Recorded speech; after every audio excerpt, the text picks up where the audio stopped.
안녕하세요. 소은입니다. 2021년 4월에 도자기 작가님과 함께 자리라는 이름으로 전시를 했어요.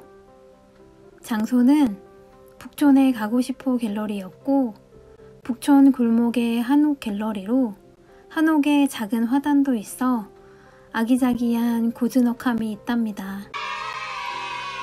빛 좋은 4월에 전시를 시작했지만 코로나로 쉽사리 오시길 권장하기가 어려웠어요. 어려운 발걸음 해주신 분들 감사드립니다. 못 오신 분들은 맴매. 오랜만에 전시장에서 오시는 분들을 뵙고 작품 설명도 해드리면서 행복했었답니다. 오시는 분들 모두에게 작품 설명을 해드리지도 못했고 오고 싶어 하셨지만 올 수 없었던 분들을 위해 온라인으로 보여주려고 이 영상을 준비했어요.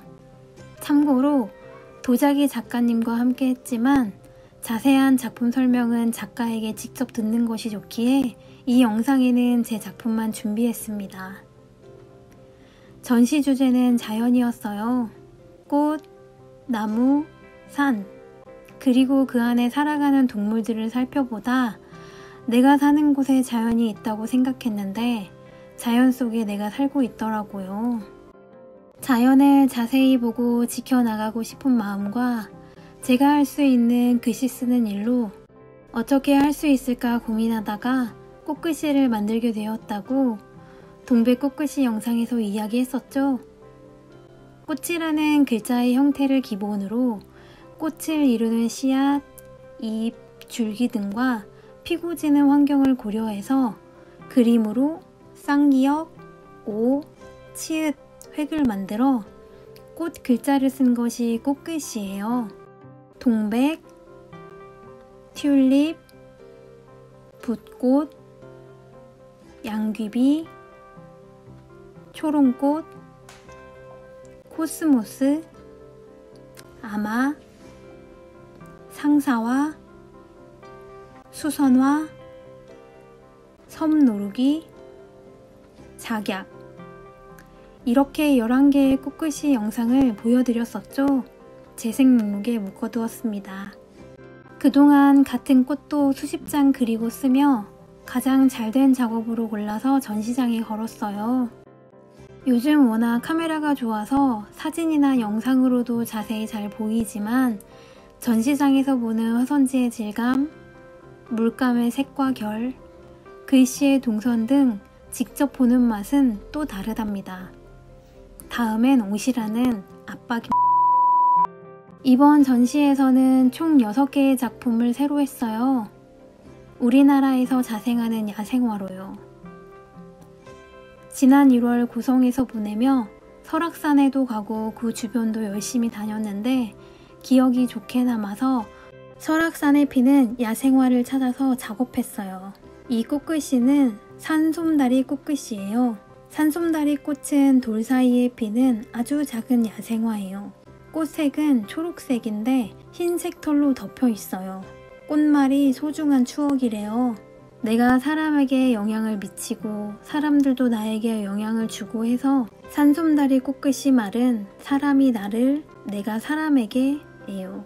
현오색 꽃을 처음 봤을 때 너무 신기해서 한참을 바라봤어요. 서양에서는 종달새 머리 부분 같다고 해서 영어 이름은 종달새를 뜻하는 코리달리스라고 한대요. 꽃말은 비밀, 보물주머니래요.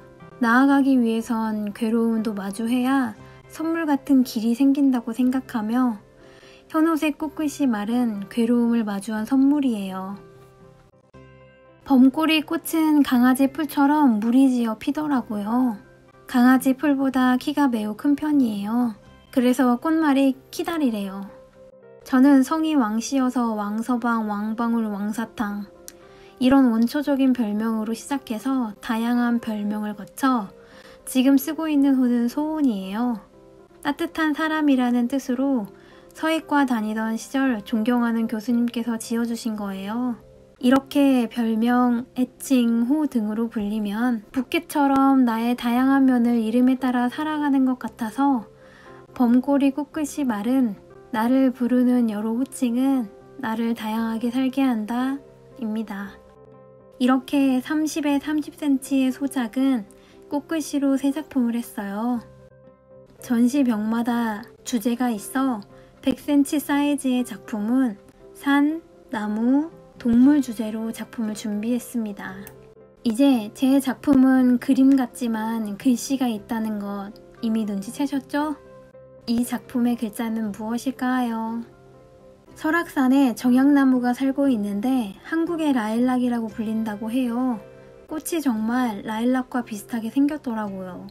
정약나무의 꽃으로 시옷을 만들고 나무가 잘린 몸통 부분으로 알을 만들고 바위 사이에 있는 정약나무를 생각해 바위와 나무 기둥으로 니은을 만들었어요.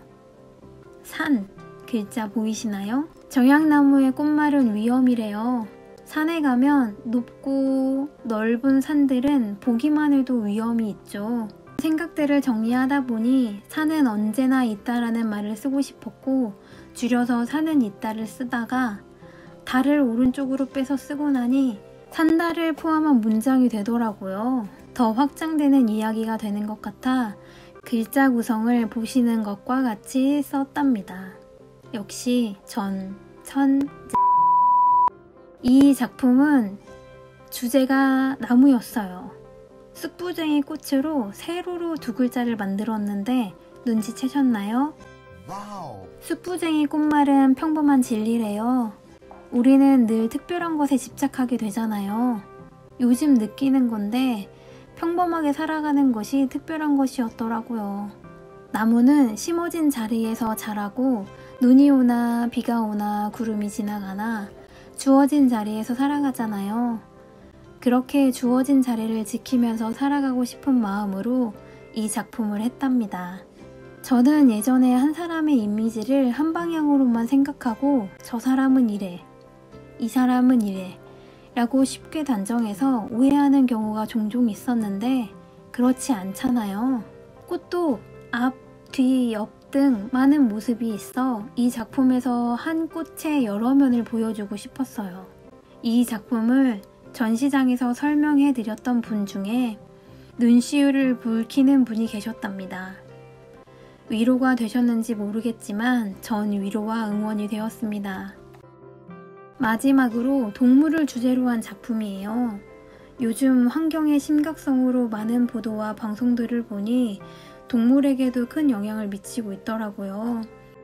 많은 동물이 사라지고 있는데 그 중에 가장 가까이서 볼 수 있고 산 앵도나무 꽃이 열매가 되기까지의 모습이 작고 귀여운 새와 같아서 새를 주제로 작품을 했어요. 정말 신기하게도 동물들은 수천 년부터 동물 조상들이 이어온 길을 본능적으로 따라가면서 살아가더라고요. 그 길에 우리가 벽을 세우고 새들의 눈을 혼란하게 만들어 방해한 것이고요.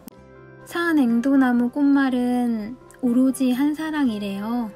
부모가 된 새는 오로지 아기 새를 위해 키우고자 집을 짓고 지키고자 소리내고 먹이고자 사냥하는 새들을 생각하며 하늘꽃을 새들이 자유롭게 다닐 수 있기를 생각하며 이 작품을 했답니다. 그동안 영상으로 선보인 꽃글씨와 전시로 보여드린 제 꽃글씨 작품들 어떠셨나요? 저는 작가로서 작품으로 철학과 기술을 집합해 작품을 만들고 전시를 통해 이야기를 전하고 봐주시는 분들과 판매를 통해 결과로 만들어가요. 2021년 저의 꽃글씨 전시로 생각을 전하게 되어 기뻤습니다. 앞으로도 꽃을 중심으로 자연을 더 알아가며 꽃글씨 작품을 할 예정이에요. 새롭게 나올 작품들 기다려주시고 작품이 나오면 관심 부탁드리겠습니다. 끝까지 봐주셔서 고맙습니다. 하트 뿅!